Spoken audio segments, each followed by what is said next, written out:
বন্ধুরা সবাই কেমন আছে? আশা করি সবাই অনেক অনেক ভালো আছে। বন্ধুরা তোমাদের যেমনটি বলেছিলাম, চাঁদি ফাটা যে রোদ এবং গরম থেকে হয়তো বঙ্গবাসী মুক্তি হবে, হয়তো না, পুরোপুরি মিলে গেল। হ্যাঁ বন্ধুরা, তোমরা ঠিকই শুনেছ। তোমাদের এ, যে আমি আপডেট দিয়েছিলাম, তোমাদের আপডেট পুরো মিলে গেল যে বুধবার থেকে তোমাদের পুরোপুরি রাজ্যে আবারও বৃষ্টি এবং ঠান্ডা স্টিম চালু হবে। সেই মতবাদ বন্ধুরা, একদিন আগে আমরা দেখতে পাচ্ছি ঝোড়ো হাওয়া বইছে এবং তার সাথে যে ঠান্ডা ভাব, সেই ঠান্ডা ভাব পাচ্ছি। কিন্তু বন্ধু, আমরা যদি রোদের দিকে বার হয়, তাহলে রোদে আমাদের টেম্পারেচার একটু দেখতে পাবো 35 ডিগ্রি আশেপাশে কলকাতা এবং তার পার্শ্ববর্তী অঞ্চলে, এবং আসানসোল দুর্গাপুর ওইদিকে আমরা 39 ডিগ্রি প্লাস পেয়ে যাবো। ঠিক আছে বন্ধু, তাপমাত্রা যেটা বলেছিলাম। বন্ধুরা, তোমরা অনলাইন সিস্টেম অনুযায়ী যদি পেতে যাও, কমেন্ট সেকশনে কমেন্ট করবে।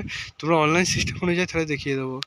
এখন বর্তমান দেখতে পাচ্ছ রোদের টেম্পারেচার এবং হাওয়ার দাপট দুটোই ভালোই লাগছে বন্ধুরা। হাওয়া যেটা আছে, যে হাওয়া, বৃষ্টি হাওয়া